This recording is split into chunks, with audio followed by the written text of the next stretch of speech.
Season 3 was a fun one. Can't believe they let me do that. My hands were shaking. I was so nervous. I have used that on a few guys. That was a pretty difficult scene, I'm not gonna lie. That's why that scene is hilarious. Like, come on, be a better friend. Let's take a look. Chapter 1. Susie, do you copy? Chapter 2, the mall rats. Chapter 3, the case of the missing lifeguard. Chapter 4, the sauna. Chapter 5, the flame. Chapter 6, E Plebis Uno. Chapter 7, Bite. Chapter 8, the Battle of Starcourt. We're gonna watch Chapter 1. Susie, do you copy?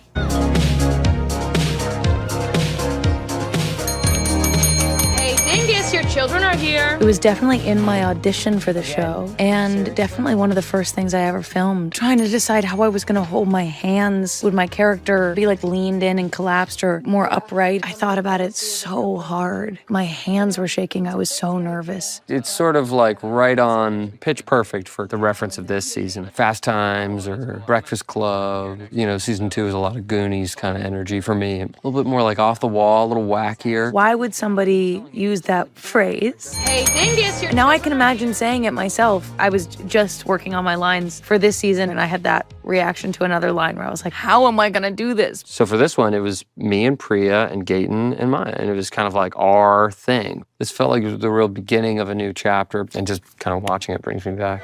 You are 046, Popeye. Yeah, I can count. You know that means you suck. Yep. He was there for my last audition for the show. It was a chemistry read. He just was rooting for me to succeed. He's an incredible scene partner. Anybody could be funny acting with him. Anybody could be real acting with him. He throws you the ball so well. So I give him all the credit. If I could go back and tell myself anything, it would be like, you can relax. This space has you.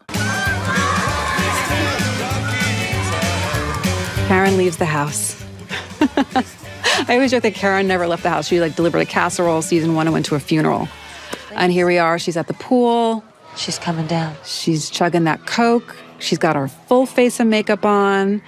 We have the custom designed swimsuit that I love, the pearls, the necklace. All the ladies are waiting for Hot Billy to come out. Little do they know that he's looking for me, for Karen. I'm not hiding it. Maybe I turned my wedding ring around. I don't know. I think I kept it on. There he is, Dacre.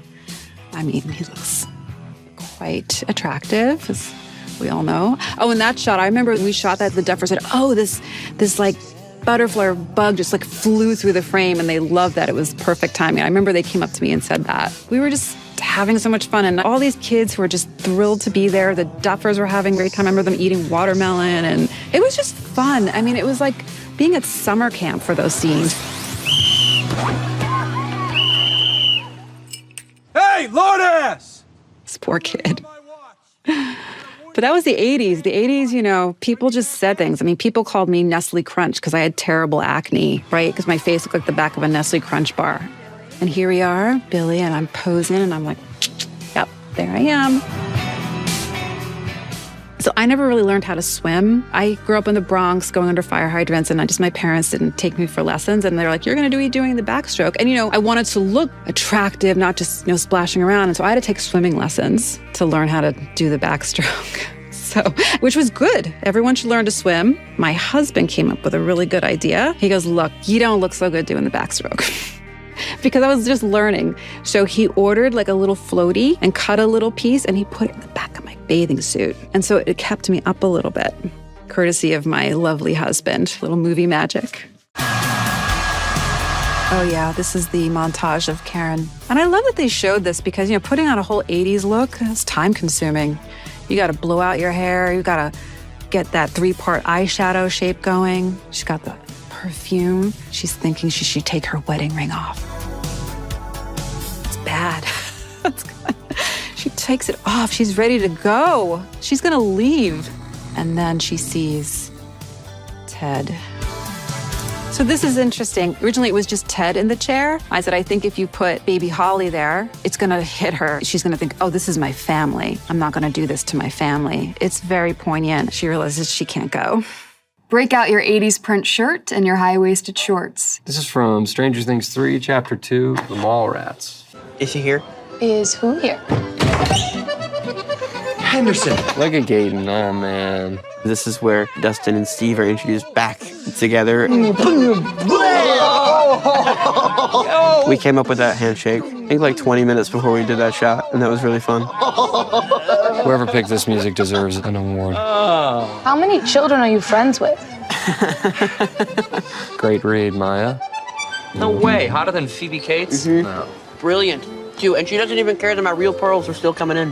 What I love so much is the aesthetic shift. Steve spends the whole season dressed like this, and it is ridiculous and hilarious, and I'm so glad that they kept going with the Dustin and Steve dynamic. It was fun to have like a second chance to work with Gaten. We had this kind of comfortability with each other. Also a funny thing to explore that this guy is now 7 years his junior.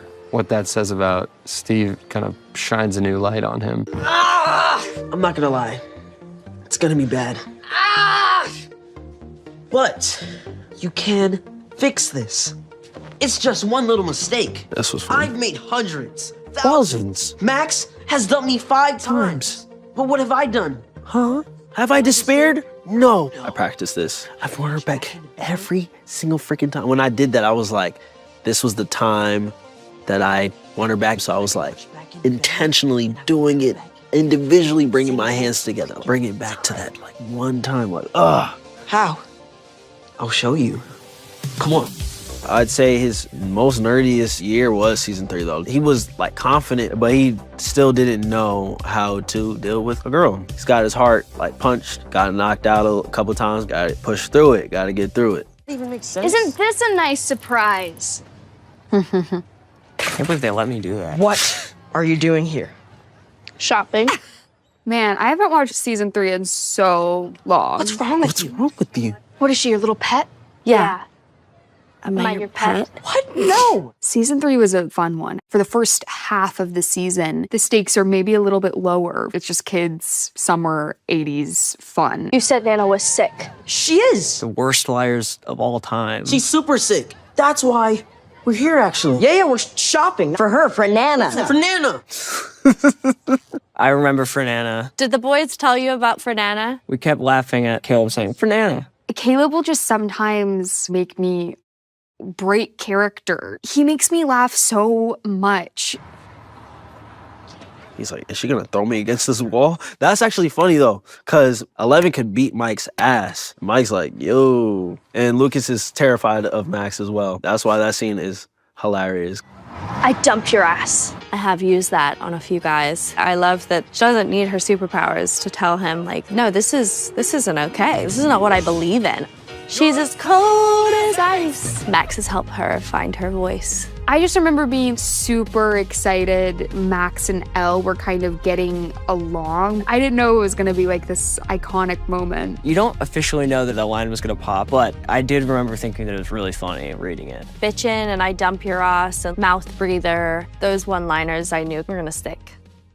Okay, this is Stranger Things 3, Chapter 3, The Case of the Missing Lifeguard. And this is Will and Mike's argument. Will, come on. Okay, what is this? Oh, this scene and the rain in the back, it's so intense. Problem, you guys are never in the mood anymore.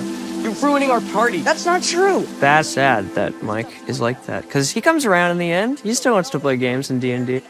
I just remember that whole scene and the rain and being freezing. Oh, perfection. I'm like, you don't like girls? Damn. Oh, stab in the chest for that kid. That look on sort of both their faces is sort of like, well, he didn't mean for it to come out like that. I mean, Mike, like, come on, be a better friend. We're just gonna sit in my basement all day and play games for the rest of our lives? Yeah. Yes, I did. It was hard for that little kid. Well, don't go out, it's raining. I remember they had to do it a few times and dry Noah off. He was like such a great friend to him in season 2, and then I don't know what happened here. That was when he was sort of, his rebellious phase. Now we're about to watch a scene from Stranger Things 3, Chapter 4. The sauna test. This was kind of like my first action scene that I've ever done, and I was really excited to do it. Her comedic timing and tone is just incredible. Our group is such an odd blend of characters. It's really fun. This is like the beginning of Steve and Robin's friendship, maybe even before they know how deep it's gonna go. That was such a tight scroll space. That blew my mind that she got in there. Baby! Oh my God, baby, what happened? Get me a phone. Baby. Get me a goddamn phone! Oh, I remember doing that. I thought that was gonna be harder than what it actually was, but it wasn't that bad. I was so hot in that costume. Like, oh my gosh. I literally remember how the knee pads and the arm pads and the helmet and stuff, I remember how that feels on me. Like every time I rapped shooting, I would slip those knee pads down and my knees would be so sweaty. Honestly, season 3 and shooting with Gay and Maya and Joe, that was such a fun season. Like I really enjoyed myself. That's like such the appeal of this show, I think, is it kind of has a little something for everyone to enjoy. Free ice cream for life.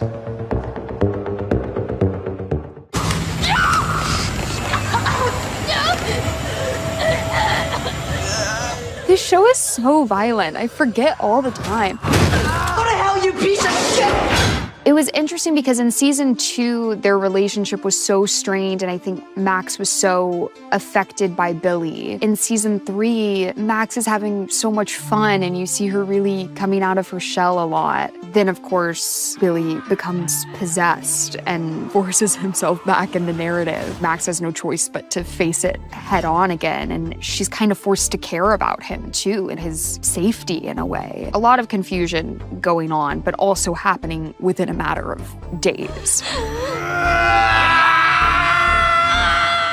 That's kind of more what season 4 dealt with, and just like coping with that and processing all of it. This is from chapter 5, The Flayed. This is where we find ourselves in quite the predicament in an underground secret Russian base, which is bonkers to say. And I loved filming there. So I hope you guys like rewatching this part.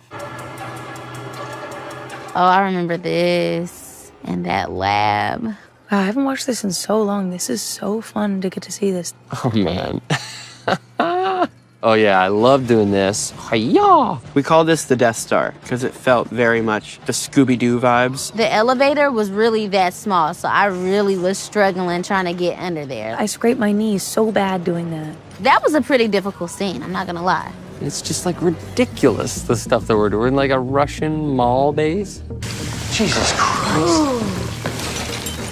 It didn't glow, though. It was just like green slime. Holy mother of God.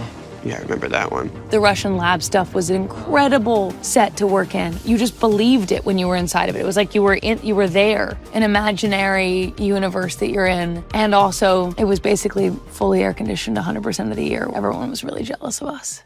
How's your Russian? It's time to start chapter 6. E pluribus unum. And one extra large. Season 3, it was very much this buddy relationship here of always going at it. Two guys who each think they're the smartest person in the room and have zero patience for the other. So he can stop selling us that crap.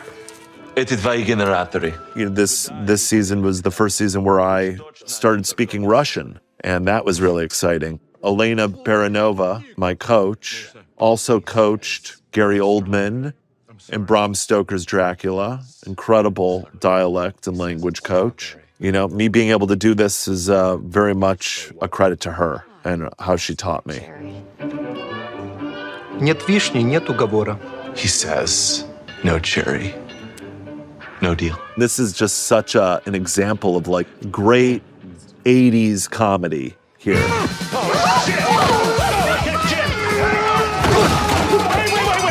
I'm just giving him an opportunity to get his own. Sherry! Great. So funny. David's such an amazing comedic actor. He really knows how to play the different levels of comedy, and he often would make me laugh. And, you know, him infusing the real emotion through all of that was really fun to play against. The source. Where, Elle? Where are you? I miss when Max was cognitive. I remember this. Elle, we found it. Get out of there. Get out! That kind of fooling effect is a really big, like, rig. The only way I can describe it is like a baby bouncer, but then I spun backwards, and so I would do really big flips. So I could only do it for like a few seconds at a time because I would literally vomit.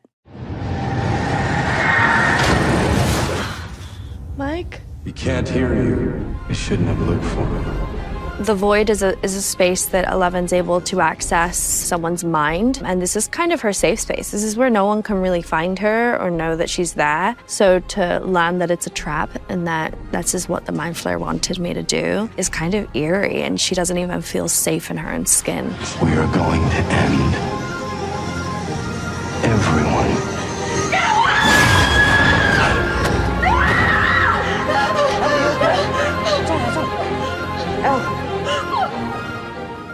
Now we're gonna get into chapter 7, The Bite.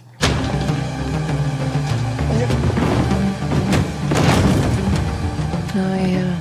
Hey, get away from the window. Oh, this is cool.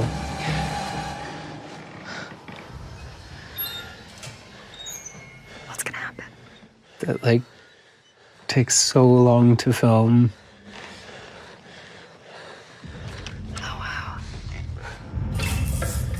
This is the cabin, right? Yeah. I remember this. It's close. I think this scene took quite a few days to piece together.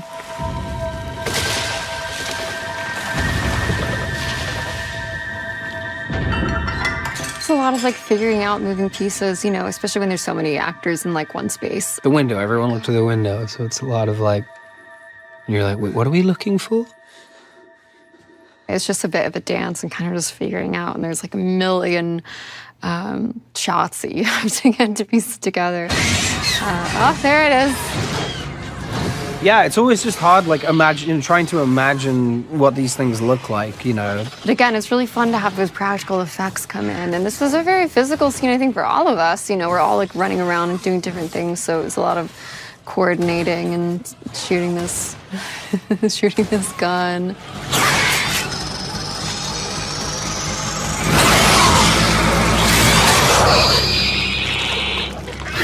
They had a crew member with like a vest on that had like a rubber arm that you could control that was strapped to him. I remember that.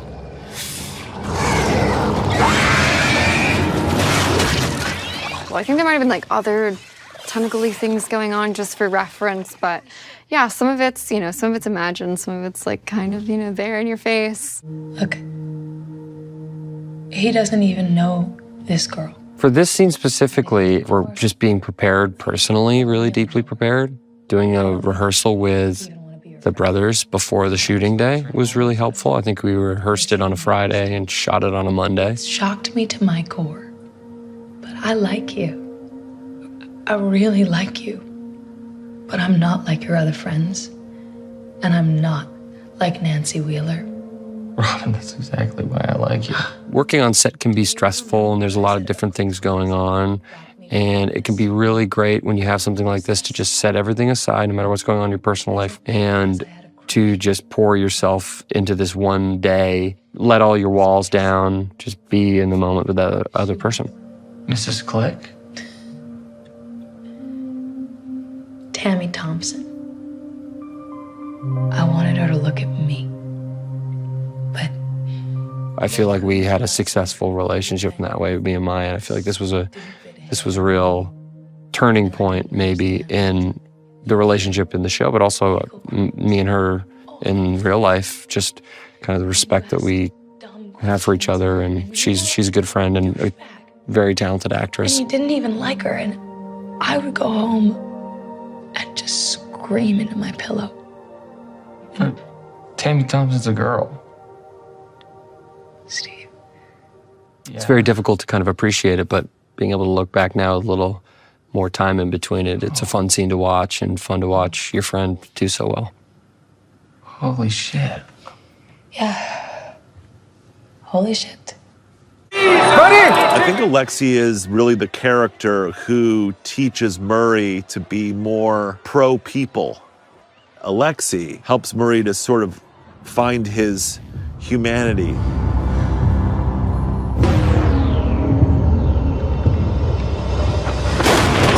Oh, Faye. Предатель. One of the most extreme times of when fans came at me was the fact that I went to get corn dogs. Why did you go and get those corn dogs and let Alexi die? I wonder if people would have gotten mad at Alexei if he went and got corn dogs and I was the one who got shot and killed. That's one of those questions that keeps me up at night. The lesson that Alexei teaches Murray in how they communicate and then also in his death, the silver lining of grief, it can really remind you of your humanity and how much you care about people and wake you up to your own capacity to love. I just left for a minute for a corn dog, a stupid corn dog. This is a scene from Chapter 8, Battle of Starcourt. Okay, this is what Alexei called the hub. Now, the hub takes... I'm really loving the Bruce Willis look, I gotta say. Murray really meets his match here. What, you're just gonna waltz in there like it's Commie Disneyland or something? I'm sorry, who are you? Erica Sinclair, who are you? Murray, he's no longer the smartest person in the room. She is. Man, I'm not trying to tell you how to do things. I was talking to my mom in the trailer, and I was like, I really don't want to hurt his feelings. And she was like, he's an actor. I'm sure his feelings won't get hurt. You do what this man tells you, you're all gonna die. I'm sorry, why is this 4-year-old speaking to me? I'm 10, you bald bastard. It's something to get called a bald bastard by a small child. I think he's just annoyed. I don't think a child's going to affect Murray's self-esteem. There's bigger things at hand than our self-esteem. She's an obstacle, but then, he has to admit that she's right. Susie! Dusty Bun? Dusty Bun. I want to hear it. Not right now. Well, we all knew that Gaten had the voice of an angel, and I think the Duffers were trying in some way to fit that in because it's kind of too funny not to have that character have an amazing voice. I remember they would just joke, we're gonna get you to sing in the show. I'm like, they did. Shit. Oh my God. This is great. Look at what you see. Gabby is so good in this scene because Gabby was also a Broadway kid. I feel like it wouldn't have worked without someone as electric as Gabby, and it works really, really well. So funny. Stakes are so high for something so silly. I love that this is canon, that Dustin has an amazing voice. Oh no.